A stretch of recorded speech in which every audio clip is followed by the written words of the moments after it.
بسم الله الرحمن الرحيم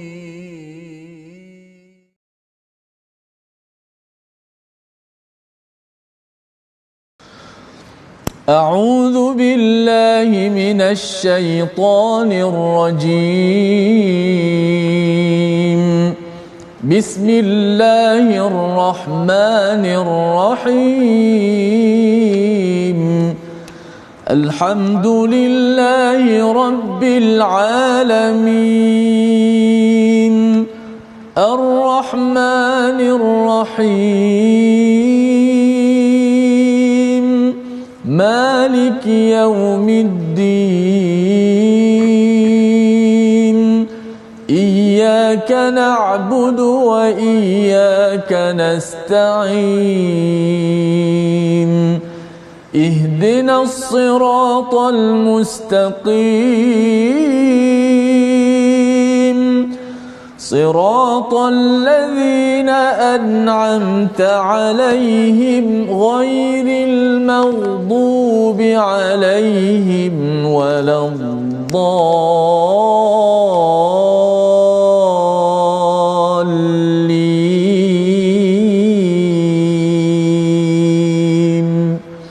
آمين. Alhamdulillahirrabbilalamin. Wassalatu wassalamu ala ashrafil anbiya'i wal mursalin Sayyidina Muhammadin wa ala alihi wa ashabihi ajma'in, amma ba'd. Assalamualaikum warahmatullahi wabarakatuh. Apa khabar ibu ayah, tuan-puan, para penonton sahabat Al-Quran yang dirahmati Allah sekalian. Mudah-mudahan semua berada dalam keadaan yang sihat sejahtera, kerana kita dimaklumkan, kalau tak silap saya semalam ya Ustaz Tirmizi, maknanya kes kita semakin meningkat. Betul. Jadi kita sama-sama berdoa mudah-mudahan Allah Taala memelihara kita, menjaga kita, menjadikan kita dalam golongan orang-orang yang sejahtera, yang diselamatkan dan diberikan ganjaran oleh Allah Taala. Baik, insya-Allah hari ini bersama dengan saya, tidak keseorangan, bersama dengan saya Ustaz Tirmizi yang akan membicarakan ataupun membincangkan tentang ayat-ayat Al-Quran. Ustaz tadi datang macam mana, okey tak ada jalan jam, semua okey? Alhamdulillah semua okey, alhamdulillah. Alhamdulillah. Ustaz Tirmizi kita kat mana ni sekarang ni? Mungkin ada di Facebook insya-Allah. Ada di Facebook bersama dengan kita insya-Allah. Baik tuan-puan yang dirahmati Allah sekalian, kalau semalam dalam halaman yang ke-420 kita ada membicarakan tentang sikap orang munafik, bagaimana mereka melanggar perjanjian, mereka mengingkari umat Islam, mereka memburuk-burukkan Islam, bahkan mereka bersifat kedekut terhadap Islam itu sendiri. Kemudian Allah Ta'ala mendatangkan tentang janji Allah, ataupun Allah Ta'ala mengajak kita menjadikan Rasulullah sebagai contoh. Hari ini perbincangan kita dalam halaman yang ke-421 akan meneruskan lagi perbincangan, perinciannya lebih mendalam kali ini mengenai tentang suratul Ahzab atau perang Ahzab. Tapi sebelum kita meneliti, mari sama-sama kita bacakan dahulu doa ringkas.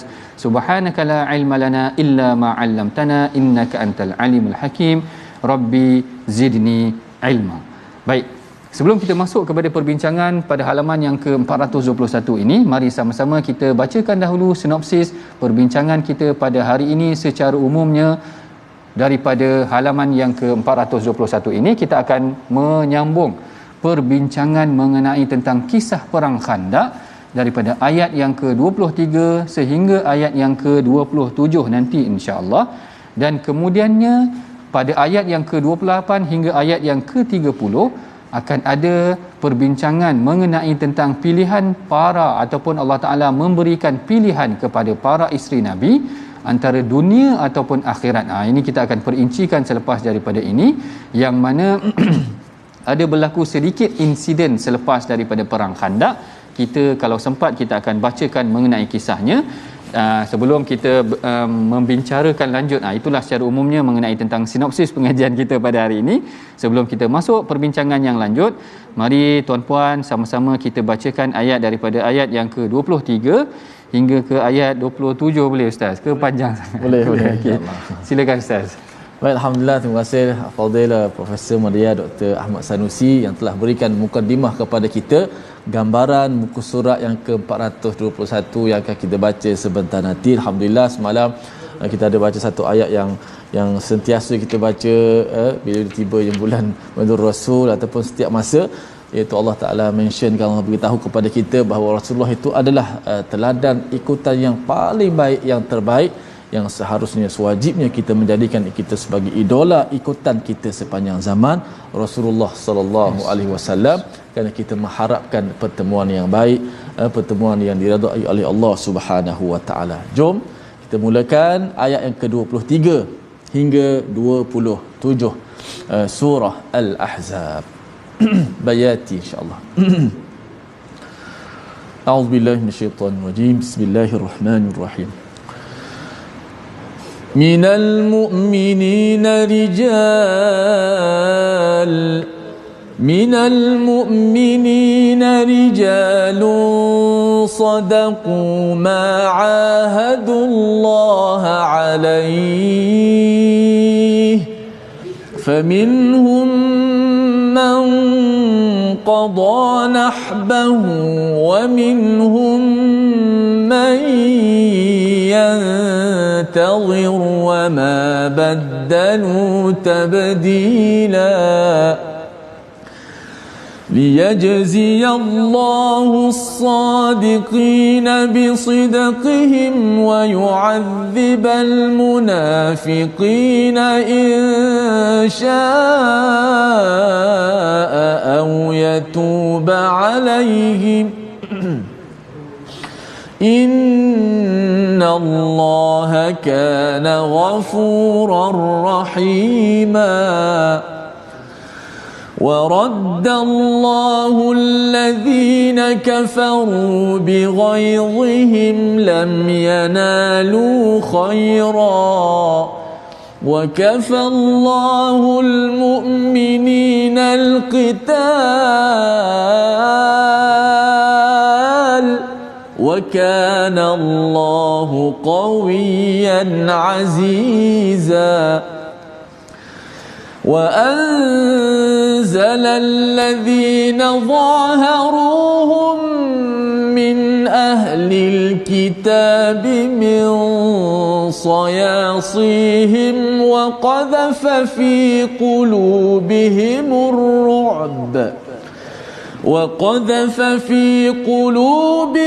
الرعب فريقا تقتلون وتأسرون فريقا وأورثكم أرضهم وديارهم وأموالهم وأرضا لم تطئوها وأورثكم أرضهم وديارهم وأموالهم وأرضا لم تطئوها وكان الله على كل شيء قديرا.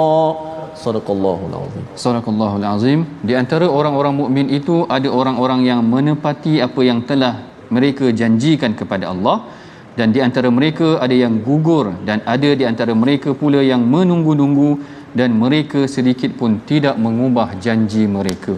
Ini adalah ayat yang ke-23 yang kita bacakan pada hari ini, yang membincangkan, Allah Ta'ala menceritakan tentang sifat orang yang beriman. Allahu Akbar. Sebenarnya ibu ayah, tuan-puan, bila bacakan ayat yang ke-23 ni, kita rasa sebab sebenarnya, kerana ayat ini Rasulullah pernah menangis kalau tak silap saya, ketika mana baginda Nabi SAW teringat tentang kisah Mus'ab bin Umair. Mus'ab bin Umair ini adalah seorang lelaki yang mengubah hidupnya kerana Allah. Allahu Akbar. Beliau mengubah hidupnya kerana di Mekah beliau adalah seorang yang mewah, mempunyai, maknanya up to date, orang kata up to date, setiap minyak wangi yang baru beliau akan dapatkan terdahulu. Orang yang sangat ikut kepada perkembangan semasa. Tetapi apabila beliau syahid dalam perang Uhud, beliau dikatakan tidak mempunyai cukup kain kafan untuk diselimutkan kepadanya, menyebabkan Rasulullah berasa sedih. Baginda Nabi SAW apabila melihatkan kepada Mus'ab ini, menunjukkan bagaimana beliau adalah seorang lelaki yang menepati ataupun membenarkan janji mereka. Perhatikan dalam ayat ini Allah Ta'ala menggunakan ayat minal mu'minina rijalun sadaqu, mereka membenarkan janji ma ahadallahu alaih, apa yang mereka janjikan kepada Allah Ta'ala, kepada mereka, apa yang mereka janjikan kepada Allah. Kalau kita tengok sebenarnya di dalam tafsir Ibn Kathir, Al-Imam Ibn Kathir memberikan contoh sahabat-sahabat yang telah membenarkan, menjanjikan, mengorbankan jiwa mereka hanya untuk Allah. Ada 3 sahabat yang disebutkan oleh Al-Imam Ibn Kathir. Yang pertamanya mengenai tentang Anas bin Nadar. Yang ni kisah-kisah yang disebutkan menarik sangat Ustaz. Anas bin Nadar ini adalah pakcik kepada Anas bin Malik, iaitu khadam Rasulullah. Anas bin Malik itu dia mempunyai seorang pakcik yang namanya Anas bin Nadar. Anas bin Nadar ni dia terlepas dalam perang Badar. Dia tak dapat nak menyertai perang dengan Rasulullah. Lalu dia kata, kalaulah aku akan dapat menyertai perang lagi selepas daripada ini, kamu akan pasti akan melihat apa yang aku akan lakukan. Dan apabila datangnya perang Uhud, maka dia bersama dengan Rasulullah sallallahu alaihi wasallam, sehingga kan dia ni adalah seorang yang telah tua. Lalu dia berselisih dengan sahabat namanya Sa'ad bin Mu'adh. Sa'ad bin Mu'adh tanya, Anas, engkau nak ke mana? Engkau kan dah tua, mana nak pergi ke mana? Lalu dia berkata kepada Sa'ad bin Mu'adh, dia kata, wahan lirihil jannah ajiduhu duna Uhud. Dia kata, aku dah bau bauan syurga berdekatan dengan Uhud, ataupun yang orang tidak boleh bau selain daripada aku. Seakan-akan dia terlihat janji Allah yang akan mengurniakan kepadanya syurga. Allahu Akbar. Ini adalah kisah Anas bin Nadar, yang mana kisahnya juga sangat sadis, kerana apabila jenazahnya ditemukan, didapati menurut Al-Imam Ibn Kathir ada lebih kurang 80 tusukan. Allahu Akbar. Maknanya dia benar-benar dah kena tusuk sekali, lawan lagi, kena tusuk lagi, lawan lagi. Dan dia bukan kena tusuk satu kali dengan seorang sahaja, maknanya dengan ramai orang, menyebabkan 80 tusukan terkena kepada dia. Dan sehingga menyebabkan ahli keluarganya yang berjumpa ataupun terjumpa jenazah dia, dia kata, aku kenal kerana jari dia sahaja. Yang Allahu Akbar. Ini adalah orang yang membenarkan janjinya dengan Allah. Allah Ta'ala sebut di dalam Al-Quran, minal mu'minina rijalun sadaqu ma ahadullah alaih. Allah Ta'ala ada di kalangan orang yang beriman itu telah membenarkan janji mereka dengan Allah. Dan ketika mana ayat ini dibacakan juga oleh Rasulullah dalam di atas mimbar, lalu ada orang angkat tangan tanya kepada Rasulullah. Bila mana orang ini tanya, dia kata, ya Rasulullah, man haula? Dia tanya kepada Rasulullah, wahai Rasulullah, siapa yang Allah Ta'ala kata mereka yang telah membenarkan janji mereka? Lalu ketika itu ada di sisi Rasulullah Talha. Siapa yang pernah dengar kisah Talha ini? Talha ini di dalam perang Uhud dia tercedera. Siapa yang pernah dengar, dalam riwayat Bukhari ada menyebutkan tentang yada syalla Talha, tangan Talha ni dia longlai, maknanya dia macam lumpuh sebelah. Tetapi bila mana sahabat ini tanya, wahai Rasulullah, siapa yang dimaksudkan dengan minal mu'minina rijalun sadaqu ma ahadullah alaihi ni? Lalu Rasulullah tunjuk kepada Talha, inilah dia salah seorang daripadanya. Ketika mana dalam perang Uhud dia tahan panah dengan tangannya kerana nak menyelamatkan Rasulullah, sehingga tangannya selepas daripada itu longlai ataupun lumpuh tu tadi. Allahu Akbar. Ini adalah mana kita kalau orang hulur parang kan, kita nak tahan dengan tangan tu, nak mempertahankan Nabi Allah. Inilah dia sikap-sikap orang yang membenarkan janji Allah. Pada hakikatnya sebenarnya Allah Ta'ala nak memberikan perbandingan. Kalau orang munafik itu dia melanggar perjanjian dia dengan Allah, dia balik daripada perang, dia memusuhi Rasulullah, memburukkan Islam, bahkan menfitnah Rasulullah, dia kedekut terhadap umat Islam. Kemudian Allah Ta'ala datangkan dalam halaman ini bagaimana orang-orang yang beriman itu membenarkan janji mereka kepada Allah. Tuan-puan yang dirahmati Allah sekalian, sebenarnya dalam solat kita hari-hari berjanji dengan Allah. Allahu Akbar. Ini sebenarnya sesi muhasabah untuk diri kita semua. Dalam solat kita kata kepada Allah Ta'ala, kita mengayu kepada Allah Ta'ala, kita kata kepada Allah Ta'ala, inna salati wa nusuki wa mahyaya wa mamati lillahi rabbil alamin. Sesungguhnya solat aku, hidup aku, mati aku adalah semua untuk Allah Ta'ala.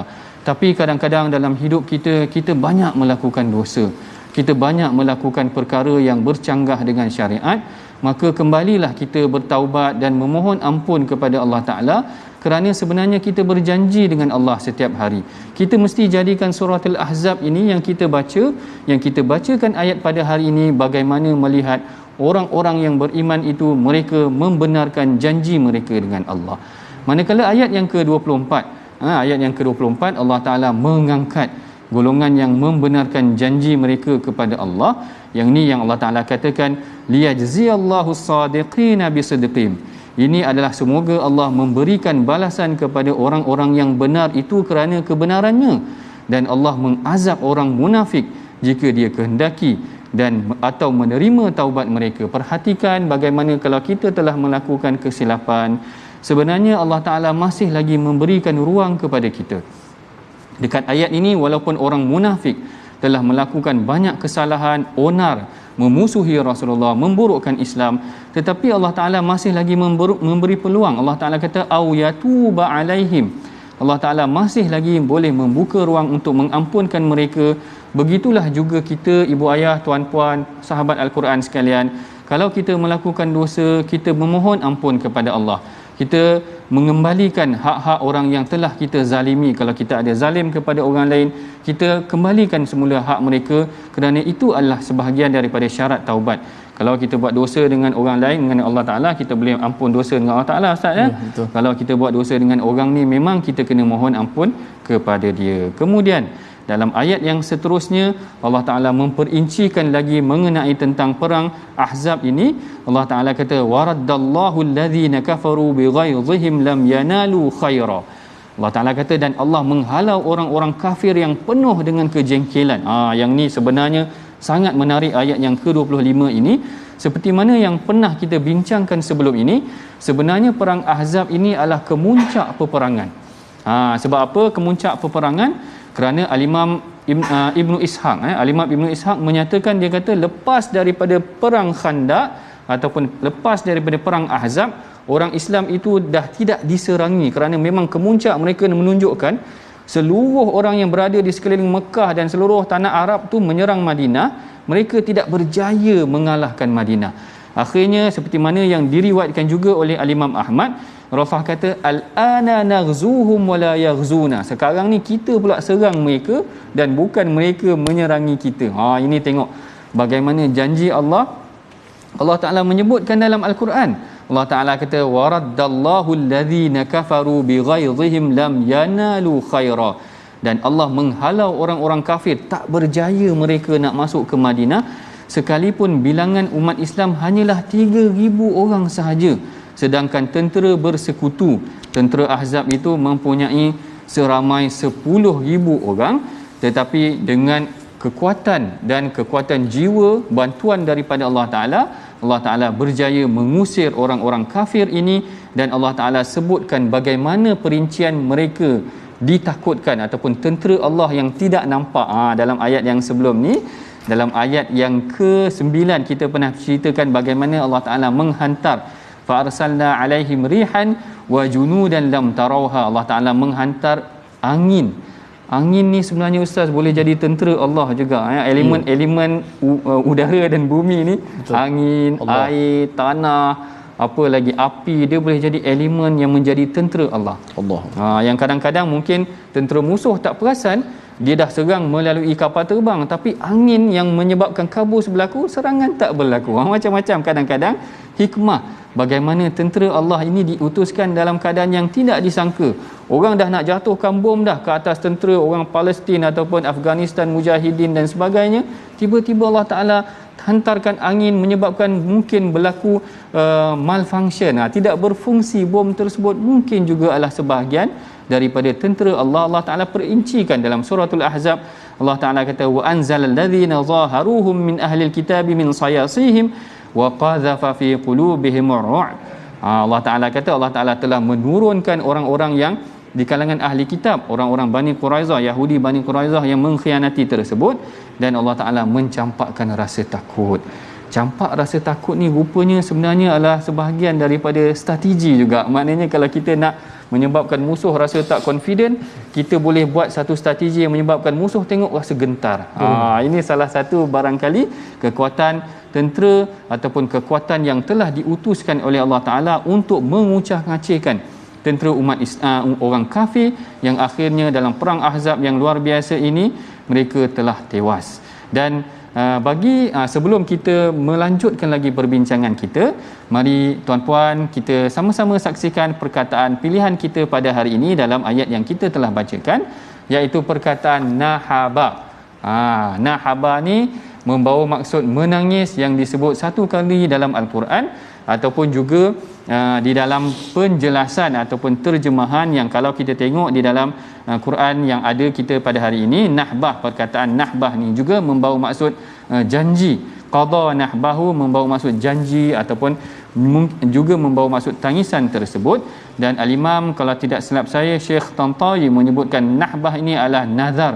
Maknanya mereka telah berjanji untuk mengangkat Islam itu tadi, lalu mereka memang benar-benar membenarkan janji mereka. Akhirnya Allah Ta'ala mengangkat kedudukan mereka. Dan dalam ayat yang ke-27 Allah Ta'ala mengatakan wa awrathakum wa ardahum wa diyarahum. Akhirnya bila mana umat Islam itu telah berkorban ataupun berjuang untuk Islam, Allah Ta'ala menjanjikan mereka bukan sahaja kebahagiaan, kehebatan, kedudukan di dunia dan akhirat. Allah Ta'ala memberikan mereka ganjaran di dunia dengan menyatakan dalam ayat yang ke-27, dan dia mewariskan kepada kamu tanah-tanah, rumah-rumah dan harta benda mereka yang dan juga tanah yang belum kamu pijak. Maknanya Allah Ta'ala mewariskan harta-harta, aset-aset yang dimiliki oleh golongan Yahudi yang engkar tu tadi, yang sehingga menyebabkan mereka terpaksa lari meninggalkan halaman mereka. Akhirnya orang Islam menguasai, mendapat hasil daripada ganjaran di dunia dan akhirat seperti mana yang telah dijanjikan oleh Allah. Demikianlah tadi sedikit perkongsian mengenai tentang apa yang dibincangkan dalam halaman ke-421 daripada ayat 23 hingga ayat yang ke-27. Kita akan lanjutkan lagi perbicaraan kita selepas daripada ini. Kita berehat dahulu seketika, jangan ke mana-mana.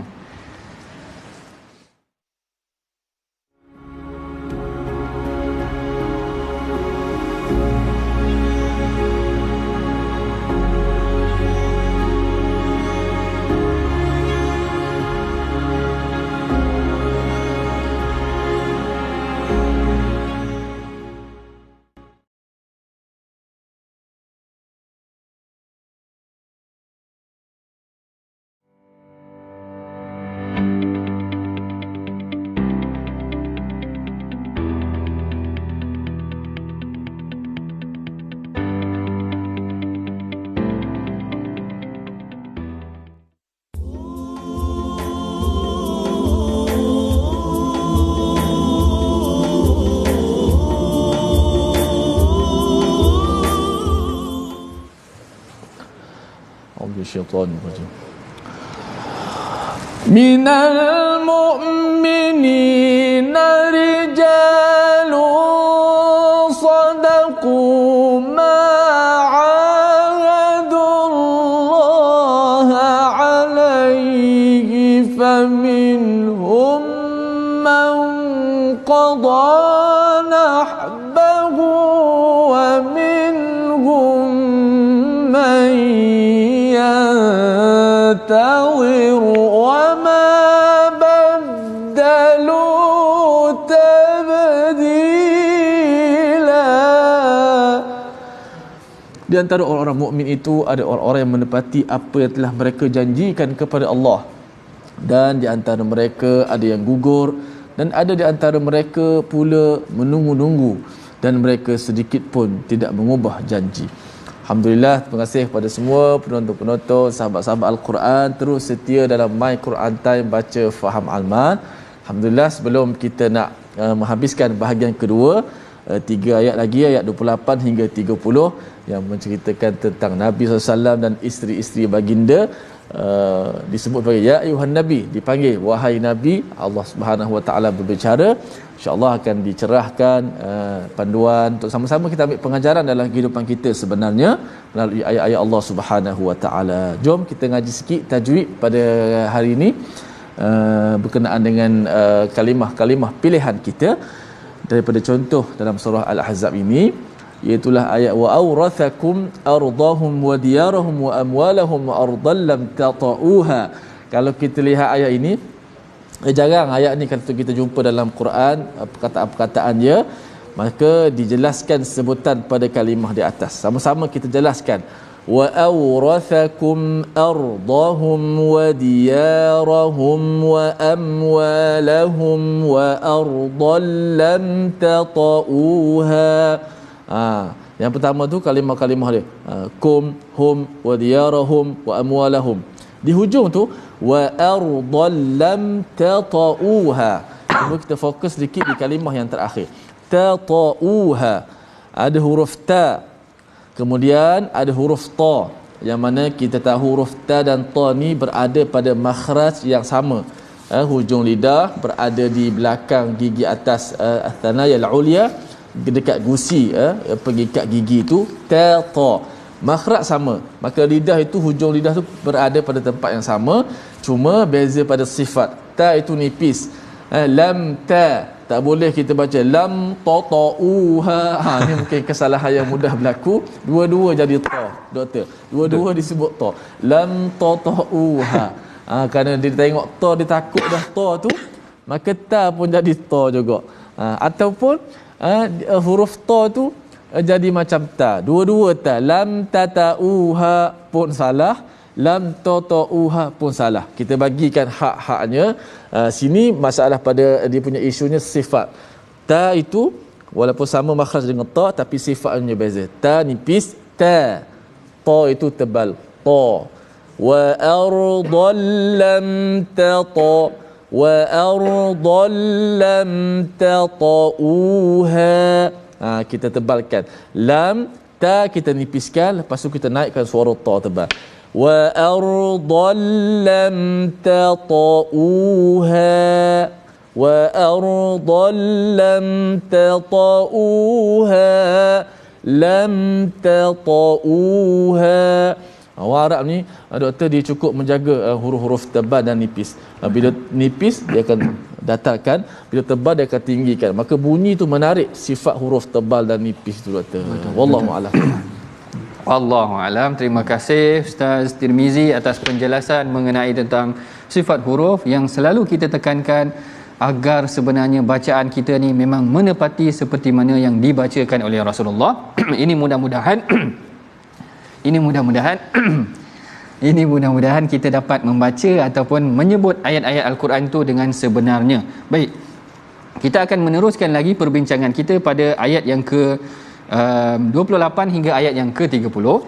Sebelum tu mari sama-sama kita bacakan ayat ini yang akan dipimpin oleh Ustaz Tirmizi kita, insya-Allah. Baik. Jom sama-sama kita baca 3 ayat yang terakhir menceritakan tentang Nabi SAW dan perihal isteri-isteri Nabi SAW.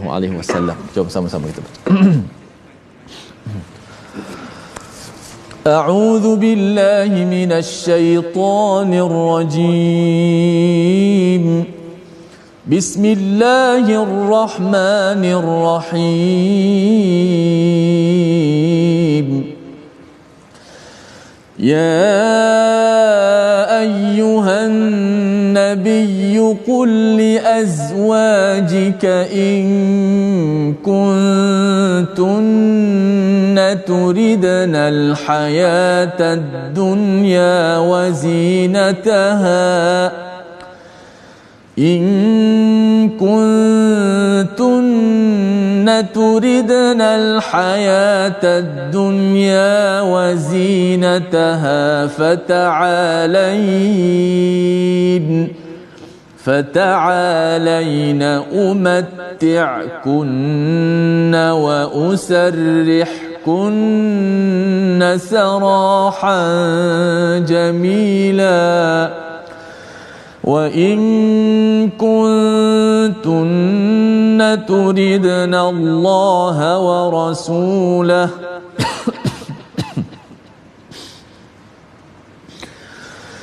وإن كنتن تردن الله ورسوله والدار الآخرة فإن الله أعد للمحسنات منكن أجرا عظيما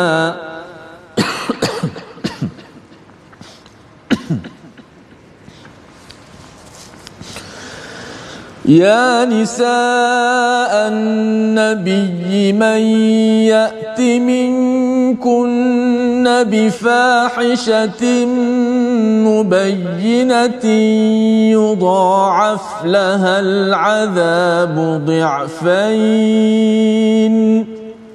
وكان ذلك على الله يسيرا صدق الله العظيم. Sadaqallahul azim. Wahai Nabi, katakanlah kepada isteri-isterimu, jika kamu inginkan kehidupan di dunia beserta perhiasannya, maka kemarilah agar ku berikan kepadamu mut'ah dan aku ceraikan kamu dengan cara yang baik. Masya-Allah. Ayat ini sebelum kita teliti mengenai tentang perkara ini, mari saya ulangi semula mengenai tentang kisah perang Ahzab ini. Setelah berlakunya tentera Islam telah mencapai kemenangan, iaitu orang-orang kafir, orang-orang Quraisy, tentera Ahzab, Bani Ghatafan dan sebagainya, mereka telah mula beredar untuk balik ke tempat masing-masing. Maka Rasulullah pun telah meletakkan senjatanya, seakan-akan peperangan telah tamat. Tiba-tiba Rasulullah didatangi oleh Sayyidina Jibril. Malaikat Jibril tanya kepada Rasulullah, "Ya Muhammad, qad wada'atis silah?" Wahai Rasulullah, wahai Muhammad, apakah kamu semua telah meletakkan senjata? Sedangkan dia kata, "Wallahi ma wada'na." Dia kata, sedangkan kami para malaikat belum lagi meletakkan senjata. Lalu Rasulullah sallallahu alaihi wasallam bertanya kepada malaikat Jibril, "Kemana lagi nak pergi perang sedangkan kita telah berjaya mengalahkan tentera Ahzab ini tadi? Mereka tidak berjaya untuk memasuki ke Madinah." Lalu Jibril fa'asyara ila Bani Quraizah. Jibril menunjukkan kepada perkampungan Bani Quraizah, iaitu Yahudi Bani Quraizah inilah telah menyakiti ataupun mengkhianati Rasulullah dalam perang Ahzab. Bayangkan tuan-puan, Yahudi Bani Quraizah ini berada di dalam Madinah. Kalau kita tengah berperang, kita berperang dengan musuh di luar bandar, tiba-tiba dalam bandar kita sendiri ada orang yang khianat, ada orang yang memusuhi kita daripada dalam rumah kita sendiri, sudah tentu kita akan bimbang, kita akan dikhianati dan dibunuh daripada dalam sendiri. Lalu Rasulullah memerintahkan kepada para sahabat, Rasulullah mengumpulkan mereka Rasulullah kata kepada mereka, la yusalliyannal ahadal asra illa fi Bani Quraizah. Jangan ada seorang pun yang semayang asar melainkan kat Bani Quraizah. Meminta para sahabat bersegera menuju ke Bani Quraizah kerana mereka telah mengkhianati Rasulullah dalam perang Ahzab. Dan akhirnya setelah melakukan kepungan selama hampir 25 hari kepada Bani Quraizah, Allah Ta'ala mewariskan yang ni yang kita sebutkan dalam ayat yang ke-27, wa awrathakum ardahum wa diyarahum. Dan Allah telah mewariskan kepada kamu tanah-tanah mereka, rumah-rumah mereka, dah dapat harta rampasan perang yang banyak. Tiba-tiba Allah Ta'ala menegur Rasulullah dan ahli keluarga Rasulullah. Yang ni sebab tu kita kena tahu sedikit konteks perbincangan mengenai tentang ayat ini, apa background dia, apa condition yang berlaku pada zaman tersebut. Pada ayat yang ke-28, Allah Ta'ala mendidik para isteri Nabi. Yang ni yang Allah Ta'ala sebutkan, wahai Nabi, ya Rasulullah, katakanlah kepada isteri-isterimu, jika kamu inginkan kehidupan dunia beserta perhiasannya, marilah aku berikan mut'ah dan aku ceraikan, maknanya aku lepaskan kamu. Kenapa perkataan ataupun kenapa ayat ini diturunkan ke atas Rasulullah? Yang ini seperti mana yang direkodkan di dalam Sahih Bukhari dan Muslim, menceritakan sebenarnya setelah menerima banyak harta rampasan perang daripada tanah, rumah-rumah dan sebagainya, tiba-tiba ada sebahagian isteri Nabi yang mula merasakan ingin meminta nafkah yang lebih. Allahu Akbar. Ini sebenarnya adalah sikap yang normal berlaku dalam kalangan kita sendiri. Apabila kita tengok orang dah mula mewah, kita mungkin minta lebih. Itu adalah normal sebenarnya, tetapi perkara ini tidak seharusnya berlaku di dalam rumah tangga Nabi. Itu yang Allah Ta'ala nak didik. Itu yang Allah Ta'ala nak tegaskan, kerana rumah tangga Nabi tidak ada sepatutnya hinggap di dalamnya perasaan terhadap dunia. Lalu Allah Ta'ala didik tentang perkara ini. Perkara ini direkodkan sebenarnya di dalam Sahih Bukhari dan Muslim, yang mana ketika mana setelah berlakunya perang Ahzab dan perang Quraizah ini, Rasulullah sallallahu alaihi wasallam duduk di dalam rumah. Ketika itu datang Abu Bakar dan datang Saidina Umar, dan para sahabat yang lain tidak dibenarkan masuk melainkan Abu Bakar dan Umar sahaja. Kerana Abu Bakar dan Umar dah dengar dah bahawa ada dalam kalangan isteri Nabi yang meminta maknanya nafkah yang lebih setelah melihat banyak harta rampasan yang telah diterima oleh orang Islam. Lalu Umar bergurau. Yang ni bagusnya Umar, kalau kita belajar daripada hadis ini, dalam keadaan yang serius ini Umar nak mengendurkan sedikit ketegangan tersebut. Umar kata, kalaulah isteri aku minta lebih sikit, mungkin aku akan macam dalam lafaz je ni macam pegang leher dia, macam grip leher dia, macam orang bergusti pula maknanya Umar bergurau dengan Rasulullah dan Abu Bakar kerana keadaan ketika itu agak dingin seketika, kerana ada isteri-isteri Nabi yang meminta sedikit nafkah lebih sedikit daripada biasa setelah melihat ganjaran ataupun nikmat yang telah banyak yang diberikan kepada umat Islam setelah daripada itu.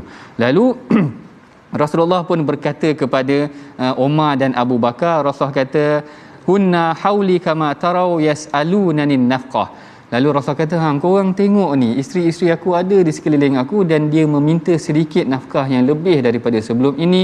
Lalu inilah yang Rasulullah menerima ayat ataupun menerima teguran ataupun satu didikan bimbingan terhadap Rasulullah, yang ini sebenarnya pengajaran dia menarik buat diri kita, bagaimana untuk kita jadikan rumah tangga Nabi itu sebagai satu model bagaimana sebuah rumah tangga hendaklah dibimbing dengan wahyu. Allahu Akbar.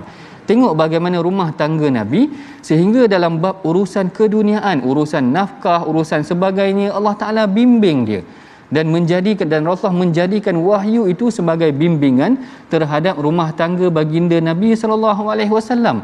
Begitulah juga dengan kita.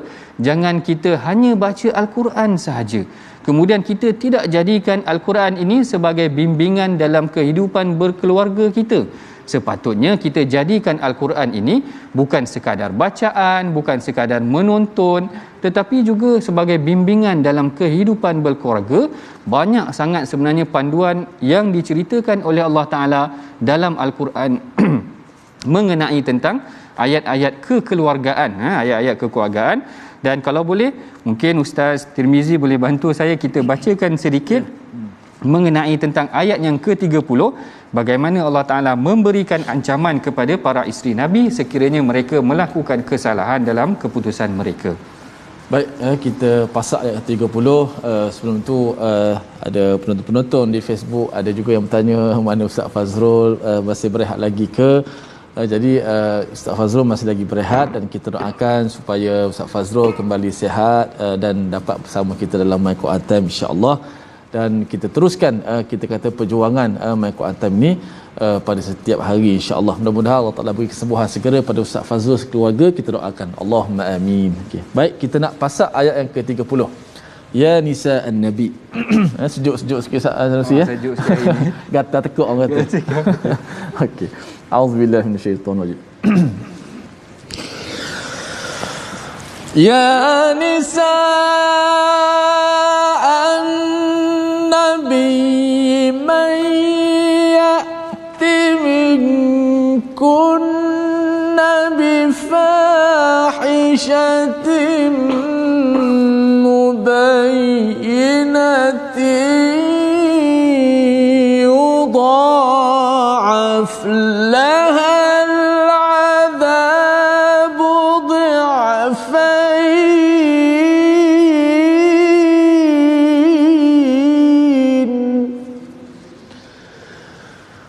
وَكَانَ ذَلِكَ عَلَى اللَّهِ يَسِيرًا.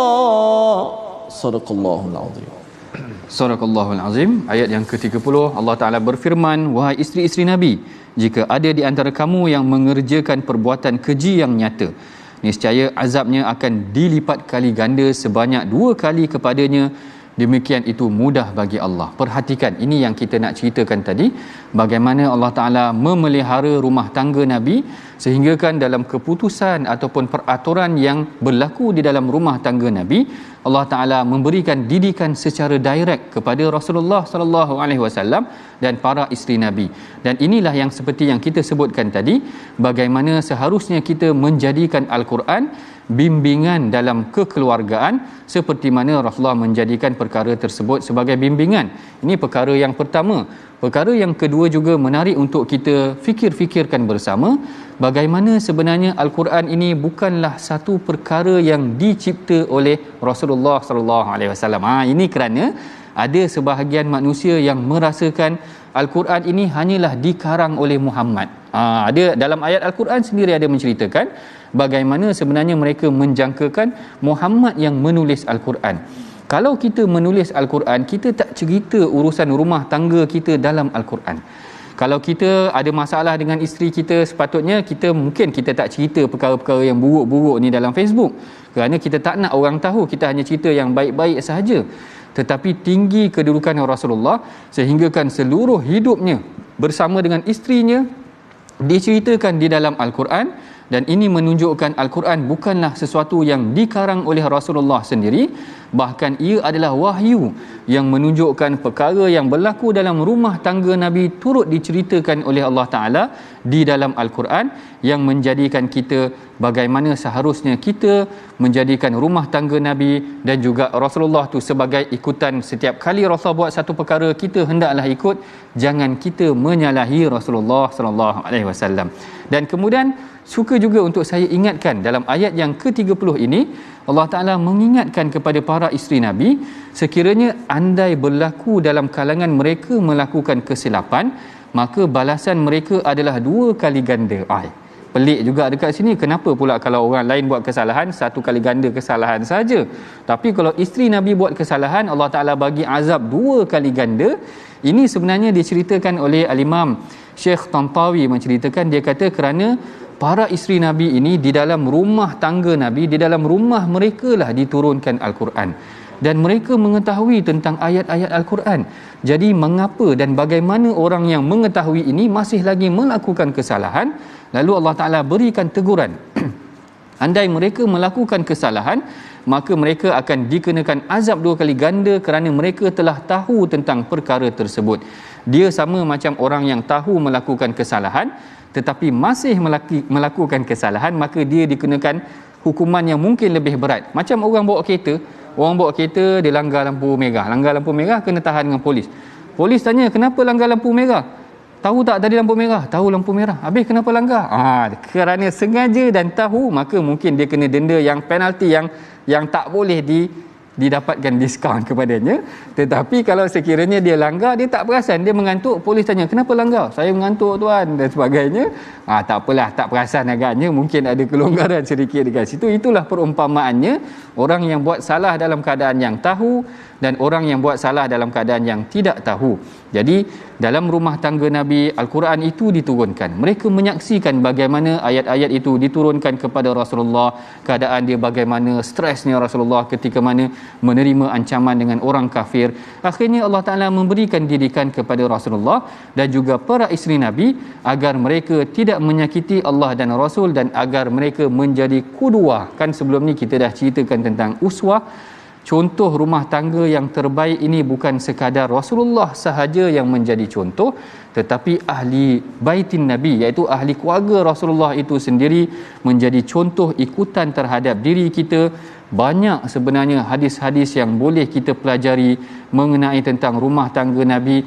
Ini kalau ada masa kita akan bincangkan tentang keindahan asam garam, orang kata asam garam rumah tangga Nabi yang perlu dijadikan contoh. Baik, kita telah pun hampir sampai ke penghujung rancangan.